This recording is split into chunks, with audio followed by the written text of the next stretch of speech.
This is Dolynny TV, ladies and gentlemen. Good evening and welcome back to another edition of Edmonton Oilers Discussion Today. And my goodness, there's a lot to talk about that's been going on today.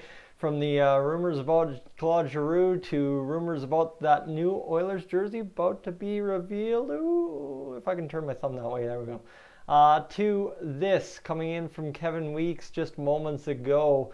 The fact that the Oilers are now confirmed via Kevin Weeks to be actively shopping Jesse Puljujarvi. I'll get you the tweet here in a second. I figured I've got a tight timeline for some other stuff I'm doing on YouTube today, but I've got a tight timeline to get this out to you, so I figured I'd just start ripping the video before fully prepared. But that said, this is where we find ourselves. It is now confirmed from someone. It's not just reporter speculation, it is confirmed, as Kevin Weeks has been told and has been given the green light to shop this information, that the Oilers are confirmed to be looking to get rid of Jesse Puljujarvi in this next little bit here as we trend towards free agency. And this is a terrible thing in a sense of, you know what, I came around on Jesse Puljujarvi, right? When he came in back with the Oilers in the shortened season, I came in and I said, you know what, give this kid a chance, let's see what he can do, right? After yelling about him for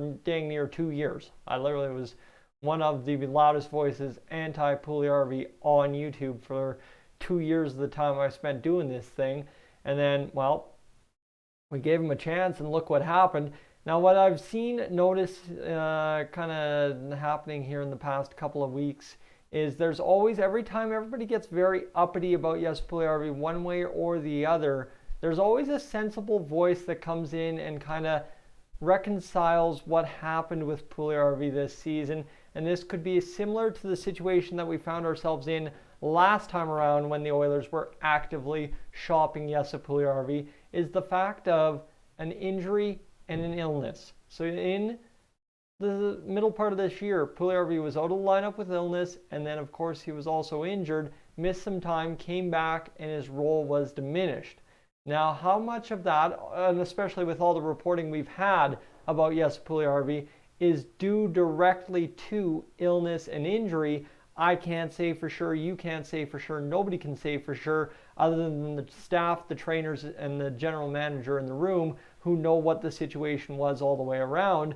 But at the same rate too, I'm sure if you look at everything kind of correlating to Jesse Puljujarvi, it's not just a matter of what his role was that his play clawed back after injury and illness. I think there is a little bit of lingering effects, even if everything was fully healed back up to full condition or as best a condition as it could be for Puljujarvi when the rest of the season and playoffs got underway for him after returning from injury. That's just kind of the sensible voice in the room every time we talk about Jesse Puljujarvi is, yeah, but hold on. It's not like just all of a sudden the Oilers decided, nope, screw Puljujarvi. There was two big correlations right in the middle of the season, and it was started strong, still had a pretty decent season after that, but everything started getting diminished, and it's not necessarily just as Jay Woodcroft came in either. You can kind of see the slide there, because if you're going to tell me that Dave Tippett is the coach we needed for Jesse Puljujarvi, then we're going to have some problems, all right? We're going to have some problems.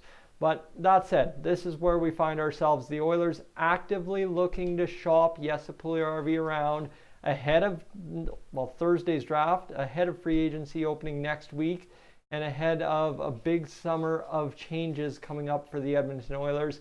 And as I said, I was anti-Puljujarvi for a long time, gave the kid a chance, love his personality, love how that year over in Finland with the two Canadians that really changed his dynamic coming back to the North American game. Love the work he put in, love the ethic he came in, and love that he bet on himself to be a part of a team that could win. And obviously the Oilers did that with Puljujarvi this season. So it's not like this guy is a guy that by any means loses you games. So what I'm saying is to give up on a young guy after years of giving up on young guys is just lunacy at best. But for the Oilers at the same rate, if it doesn't fit both ways, it can't fit either way. You know what I mean? There you go. Folks, I'm Yak. Tyson, who am I today? I don't know. It is what it is. Up on, out of here.